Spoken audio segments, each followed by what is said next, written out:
we are on the eve of another colour conference. I know, it's pretty good. How many colour conferences will this be for you? Well, I've done them all. So, what are we? Are we 24? 24. Next year will be the 25. So, yeah, 24. 24 conferences. Okay, Yep. tell Yep. me, how has it changed? You're entering Colour Conference 2020. How has it Yes. changed from the first time that you went to Colour? Okay, so the first time with 602 women Yes? was, I think we were just having a go. It was just a whole bunch of young women and women that were a part of Worship with Bobbie. Yes. And it was at a little church that we hired in Castle Hill. Yeah. And I remember we all had to carry our chairs to little different rooms for our little different breakout workshops. And We don't make you carry your chairs and anymore. I don't know if we had a patchwork quilt hanging up somewhere. I think that might have been the problem. I don't know. Chris Kane spoke, Bobbie spoke. Yeah, I don't know. It was just great. I don't know. How old was I? I would have been, I don't know, 33 or 34. It was great. I was youth pastor. I thought it was fabulous.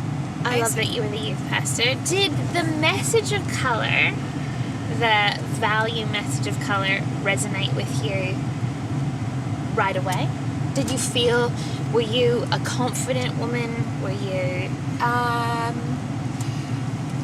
walking into a room of 602 girls? Was that No, I overwhelming? was sort of more into leadership. So the whole Okay. women thing for me was like, yeah, that's great, but I'm like a leader. Ah. And so, not that I was against women, but I was just pitched into leadership, pitched into, developing young people. I suppose it wasn't until I started coming to Colour and our weekly women, like Worship, we now call it sisterhood, Yeah.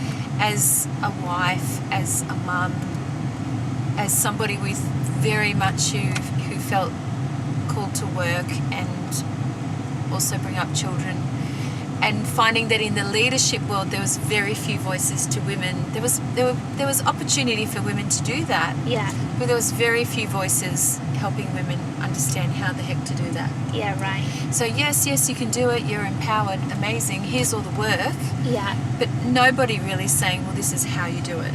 Wow. And particularly as a single woman, as a married woman, as a woman who aspired to... We're just going to pull over here for a second. Hey. Oh, look, there's a wedding. Oh, Ah, let's go to a wedding. and we're actually picking up a guest, Donna. Oh. my Let's let him in. child lock. Hey! Dave How Ware. are you? Guys, it's Dave Ware. We're going to sing a song. Yes. They're singing. Do you know, it's I'm carpool not. karaoke. Little did you know. Carpool. Yeah. It's actually not. Are you How singing? are you? Good. What a pleasant surprise this is. Good to see you, Hey. Donna. We... Guess who's doing karaoke? Yeah, that's right. We picked you up because we can't sing. Well, I heard a rumour that you used to lead worship, Donna. So Look, Is that true? yes, I did. In the bad old days. Cut it out! I didn't know that. It's very bad. Was it ever one of your jobs? Yes. Do you have your seatbelt on? look, I'm struggling. But we'll ready? Should I stop? It is. It was in the days where pastors had to lead worship, and let's just say it was horrendous. That is so funny. I'm sure it wasn't that bad. It was bad. Okay, Dave Ware. My daughter's found it in the archives because she has a friend in the edit team, Oh, and that's she funny. brings it home for family entertainment and massacring her mother. Oh, wow. I love it. Okay, I've got you both in the car now, Yes. Yeah. and we're talking about colour. Donna's been at 24. How many have you done? This will be maybe my 8th or 9th. Oh, right. Yes. Okay, and the question is, what have you done at colour? Because Me? it's a women's conference. Yes. So how do you get involved? Well, Does all the babysitting. 100%. Does all the cleaning, cooking, because we're into equality. That's right. No. Daily daycare is definitely part of the responsibilities Very for Colour. good. Very good day. Good. Also, get to lead worship, get to be part of our creative moments, even as a volunteer before I came on staff. Yeah, right. Were you Yeah. ever one of the boys that got in a suit and handed out flowers? I don't look good in a suit, so I was never asked. Okay. Yeah. Actually, Donna, for those people watching online who don't know what that's about, can you tell them what that was about? Do you remember the days? What, of the roses and the red carpet? Yeah. Oh, yeah, of course. So when we had colour back at our convention centre, back at Hills, both conferences, and we hired tents and all kinds of stuff and just packed women in there, we, the team decided, let's roll out the red carpet, literally.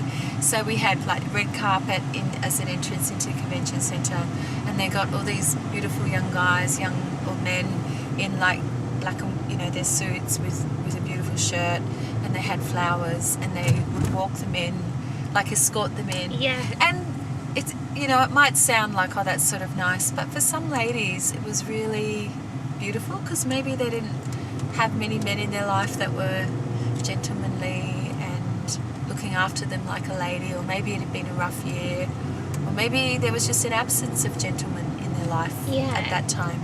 And it's funny how the little things like that, or the little things around a big event, can actually take people's breath away. And it's true. That's what I love about colour. Like, is so many of the team work so hard to do all these little things, because it's all part of unpacking a message of value about one woman.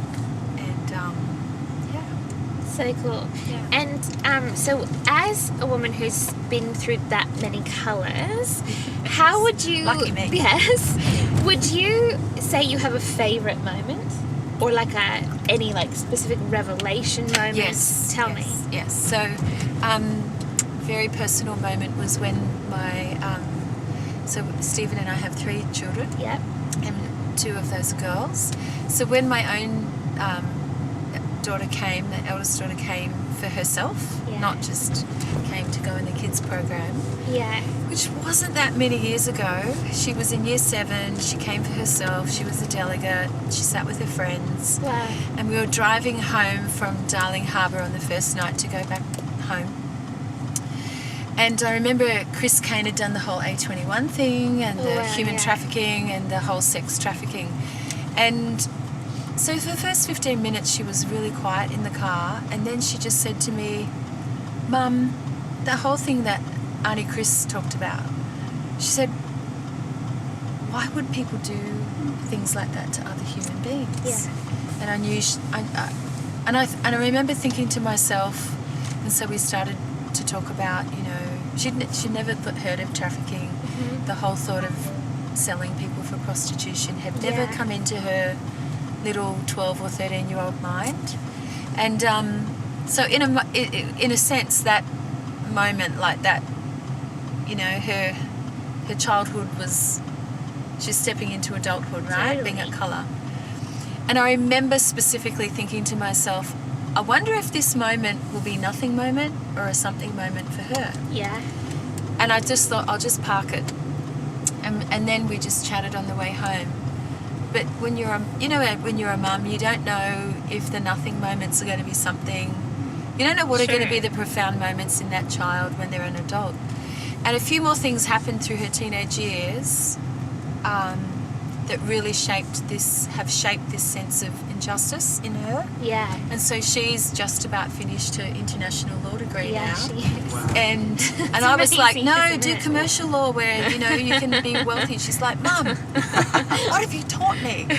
And now, I was just telling you, now she's working in our church, and one of her jobs is working on the modern slavery requirements in Australia and how it works in our church. And yet the amazing thing was, whoever would think dragging your children along to church, they grow up in church, they grow up in everything, whoever would have thought one of the things that colour dropped in her heart that God has sort of breathed on. I mean, that's her story, not mine. But as a mum, that's Why you bring amazing. Yeah. Amazing. Okay, we're almost there, and so I'm going to drop you off in a second, but I'm going to play a quick game with you. This year's conference is... It's not singing, is it? Is themed. It's not singing. It's not singing. This year's conference is themed. Do you know what the theme is? Irresistible. Irresistible. Well done. I'm going to give you the 3 words that Bobbie's framing the conference around, and you're going to give me a word back, both of you. The first, like, word association, you know? So if I say fly, you say... You got it? Yeah. Okay, so ready? Wild.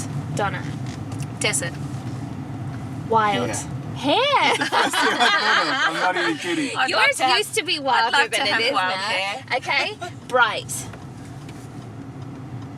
Right. Bright. Oh, right. It's death. Intelligence is the first one. Oh, okay. Yeah, I see that.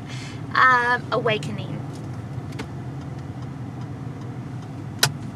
Moon rising. Oh. D-dub. Yeah, it's not a word, but I'm not asleep anymore. Yep. Yeah. And irresistible. Oh, my wife. Every guy that has got into really? my car has said that answer, and I love it. Good. I would say confidence. Love that. Confidence is irresistible. Thanks for driving with me, guys. It's going to Thank be you. a good colour. Drive it.